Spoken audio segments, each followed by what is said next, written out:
Hi welcome to first look.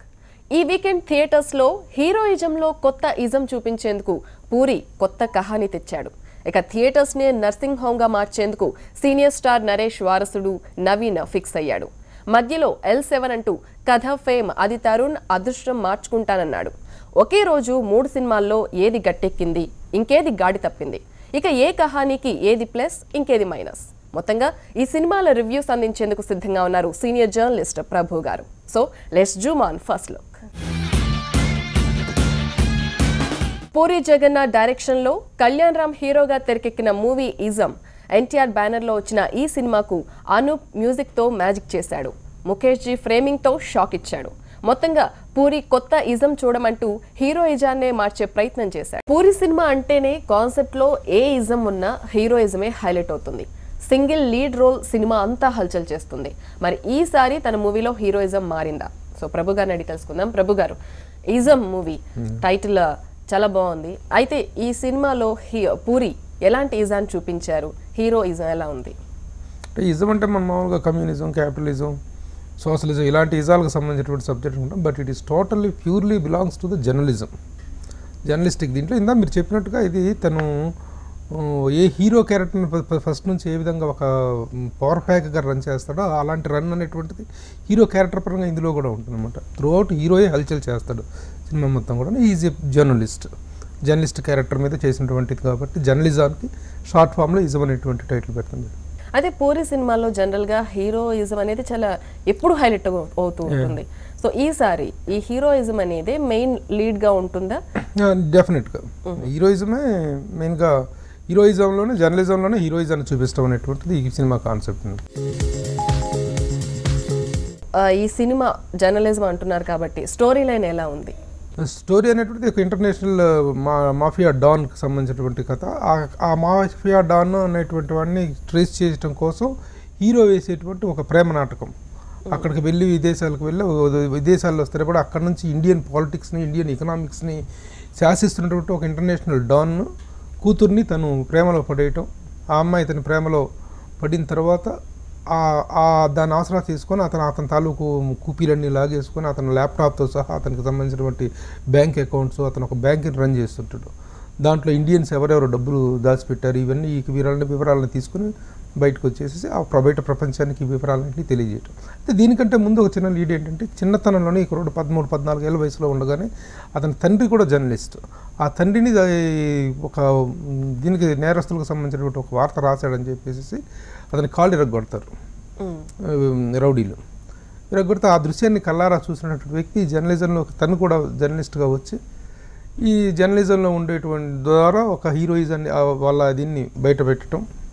బయటపెట్టిన తర్వాత దాన్ని ఏ స్థాయిలో వాడుకున్నాడు, ముఖ్యంగా టెక్నాలజీని పూరి అనే జగన్నాథ్ చాలా చక్కగా వాడుకున్నాడు ఈ సినిమాలో. తీసుకొచ్చి చివరికి ఎలా ఇంటర్నేషనల్ డాన్ని తీసుకొచ్చేసి అతన్ని అయితే చివరిలో ఇతను మళ్ళీ టర్న్ అవుతాడు, జగతి బాబు పాజిటివ్గా టర్న్ అవుతాడు అనమాట. ఎలా ఆ మాఫియా డాన్ ఆట కట్టించారు, ఈ ఇంటర్నేషనల్ రేంజ్లో ఉన్నటువంటి బ్యాంకుల్లో ఉన్నటువంటి నల్లధనాన్ని ఏ విధంగా బయటికి తీసుకొచ్చాడు అనేటువంటిది కథాంశం.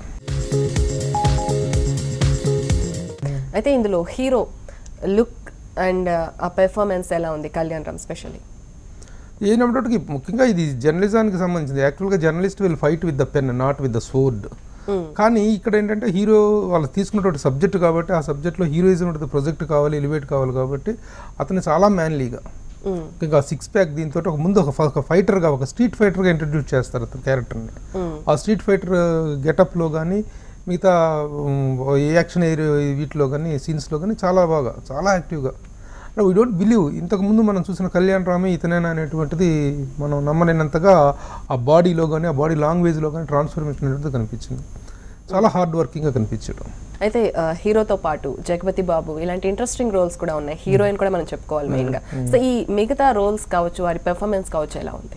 ఇప్పుడు జగత్ బాబు అనగానే మనం ఒక సాఫ్ట్ విలన్ అయినా కూడా దాంట్లో ఒక చిన్న సాఫ్ట్నెస్ని మనం ఎక్స్పెక్ట్ చేస్తాం జగత్ బాబు అనేటప్పటికి. కానీ ఒక ఇంటర్నేషనల్ రేంజ్ మాఫియా డాన్ అనేటువంటి క్యారెక్టర్లో జగత్ బాబు ఏంటి, ఇంత నెట్వర్క్ని అతను హ్యాండిల్ చేయగలటానికి ఉన్నటువంటి ఆ బాడీ లాంగ్వేజ్ కానీ ఇమేజ్ కానీ వర్కౌట్ అవుతాయి అనేటువంటి సందేహం మనం ఫస్ట్లో చూసినట్టు అనిపిస్తుంది. ఫస్ట్ హాఫ్లో చూసినప్పుడు. అయితే ఈ సినిమాలో ఒక సెంటిమెంటల్ పార్ట్ ఉంది. He's a great father. Heroine తన కూతుర్ని విపరీతంగా ప్రేమించిన ఒక తండ్రి. ఆ ప్రేమలోనే ఇతను అనుకోకుండా ఇతని ట్రాప్లో పడిపోతాడు, హీరో ట్రాప్లో పడిపోతాడు అనమాట. సో ఒక సెంటిమెంటల్ టచ్ కూడా ఉంది కాబట్టి ఈ క్యారెక్టర్ జగత్ బాబుని తీసుకోవడం అనేటువంటిది తర్వాత జస్టిఫైడ్గా అనిపిస్తుంది మిగతా కథాంశంలోకి వెళ్ళిన తర్వాత.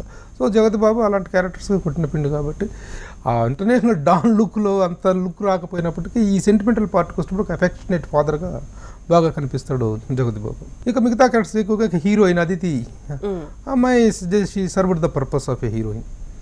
దానికి కావాల్సిన చిన్న గ్లామర్ టచ్అప్, ఆ అమ్మాయితోటి హీరోతోటి చిన్న రొమాంటిక్ ఇది, ఆ పర్పస్ని ఆమె చక్కగా సర్వ్ చేసింది. ఇక మిగతా క్యారెక్టర్స్కి వచ్చినట్టు జయప్రకాష్ రెడ్డి, తనికెళ్ళ భరణి హీరో ఫాదర్గా, వైజయంతి హీరో మదర్గా, వాళ్ళ పర్ఫార్మెన్స్లో మన వెన్నెల కిషోరు, వీళ్ళు మన అదుర్స్ రఘు, వీళ్ళందరూ మిగతా characters they did up to the character. Prabhu garu, ఒక దర్శకుడిగా పూరి జగన్నాథ్ టేకింగ్ ఎలా ఉంది? పూరి జగన్నాథ్ టేకింగ్లో ఉండేటువంటి విలక్షణత మనకు మొదటి నుంచి తెలిసింది. ఈ రెగ్యులర్ కమర్షియల్ సినిమాలు తీసుకునేటప్పుడు ఒకలా ఉంటుంది. ముఖ్యంగా ముఖ్యంగా ఈ సినిమాలో ఒక ఇజాన్కి సంబంధించినటువంటి ఒక సిస్టమ్కి సంబంధించినటువంటి కథ తీసుకున్నప్పుడు అతను నిజంగా చాలా డిఫరెంట్గా వెళ్తుంటాడు. బిజినెస్ మ్యాన్ చూసుకున్నా సరే, ఇప్పుడు ఈ సినిమా చూసినా సరే, ఒక సిస్టమ్ గురించి మాట్లాడుతున్నప్పుడు తను నీతులు చెప్పడు, నిజాలు చాలా చాలా ముక్కుసూటిగా చెప్తాడు. అది ఇందులో కనిపిస్తుంది. అది కథాపరంగా.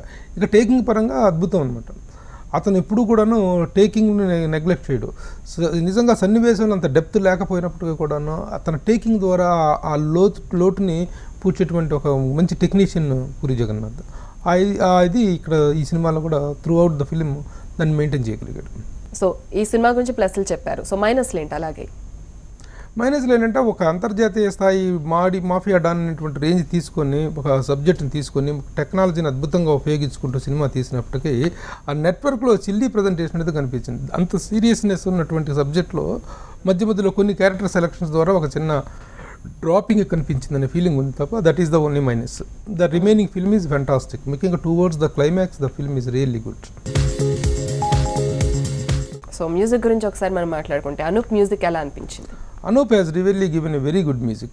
తను ముఖ్యంగా పూరి తన దగ్గర నుంచి ఏదైతే ఎక్స్పెక్ట్ చేశాడో, ముఖ్యంగా క్లైమాక్స్ సాంగ్స్లో కానీ, అంతకుముందు 2 డ్యూయట్స్లో కానీ చాలా మంచి మ్యూజిక్ ఇచ్చాడు. ముఖ్యంగా క్లైమాక్స్ సినిమాలో ఫైట్తో పాటు ఒక సాంగ్ని కంపోజ్ చేసుకోవడం జరిగింది.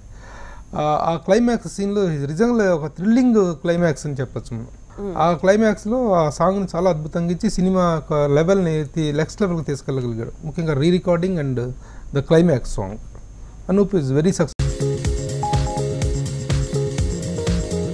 ఓవరాల్గా ఈ మూవీకి మీరు ఇచ్చే గ్రేడ్ ఏంటి?